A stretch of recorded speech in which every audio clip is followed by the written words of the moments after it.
Là où vous nous voyez, nous ne sommes pas tous ce que nous sommes. Nous étions des jeunes comme tous les autres, parfois même peut-être pire. Mais un jour, il s'est passé quelque chose dans notre vie. Il s'est passé qu'un jour, Dieu s'est révélé dans notre vie. Le choix que nous avions dû faire, c'était soit d'accepter, soit de refuser.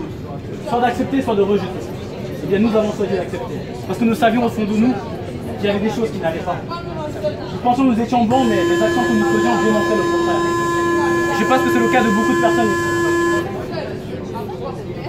Ce que nous faisons, ça a l'air d'une folie en fait.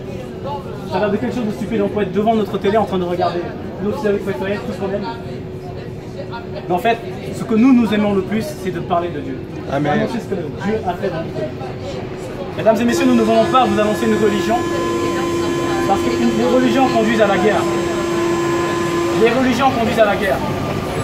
Nous voulons vous annoncer, c'est Jésus-Christ, mesdames et messieurs. Amen. Jésus-Christ, ce n'est pas une religion. Jésus-Christ est vivant, mesdames et messieurs. Jésus-Christ change réellement les vies. Quand j'étais tout seul dans les ténèbres, dans le noir, il n'y a que lui qui est venu me sauver. Un jour, je me suis rendu compte à quel point ça n'allait pas dans ma vie, à quel point j'étais mal, à quel point j'étais mauvais. Et j'ai commencé à vouloir rechercher du réconfort dans les religions. J'ai commencé à étudier l'islam, à commencer à étudier le bouddhisme. Je pensais que j'allais trouver la paix comme ça. Non seulement la paix, mais aussi la vérité. Parce que c'est surtout la vérité qui m'intéresse. S'il y a un peu de vérité, ça ne m'intéresse pas. Moi, je fais toute la vérité. Je peux vous assurer, mesdames et messieurs, qu'il n'y a pas de vérité dans tout ça. Mais je peux vous dire une chose, c'est qu'il y a toute la vérité en Jésus-Christ.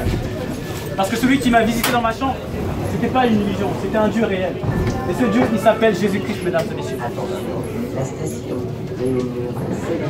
On pourrait se demander en 2017 comment se fait-il encore qu'il y ait des gens qui croient en Dieu. Comment se fait-il qu'il y ait encore des gens qui croient à ce qui est écrit dans le livre? Dans un livre qui a été écrit il y a plusieurs milliers d'années. C'est bien parce que c'est une réalité, mesdames et messieurs. Parce que souvent les êtres humains, c'est quand ils sont dans la détresse qu'ils commencent à se dire il y a peut-être quelqu'un là-haut. J'aimerais vous dire, ne soyez pas comme moi, n'attendez pas d'être dans la détresse pour faire appel à Dieu. N'attendez pas d'être sur votre lit d'hôpital pour faire appel à Dieu. N'attendez pas dans les problèmes graves ou même mineurs pour faire appel à Dieu. Dieu, c'est un Dieu de tous les jours.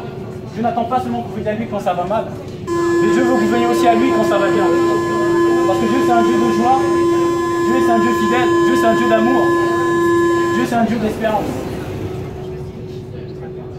J'aimerais vous dire, mesdames et messieurs, que la Bible est vraie, que tout ce qu'elle dit est vrai, et que moi je le crois. Je le crois non parce que j'ai vécu des expériences avec Dieu, mais parce que la vérité transparaît dans ce texte. La Bible dit que l'homme est pécheur dès son commencement. Et ça, c'est une réalité. La Bible dit que Dieu a donné tout ce qu'il y a de meilleur aux hommes pour vivre dans un monde meilleur. Et que les hommes ont préféré ce qui est mal. Et ça, c'est la vérité. Il y a une célèbre chanson qui dit on ira tous au paradis.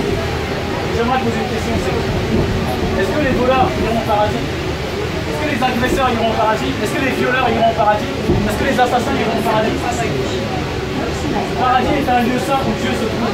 Un lieu où règne l'amour, la fidélité, la justice et la paix. Tous ceux qui n'aiment pas ces genres de valeurs ne peuvent pas entrer dans le ciel.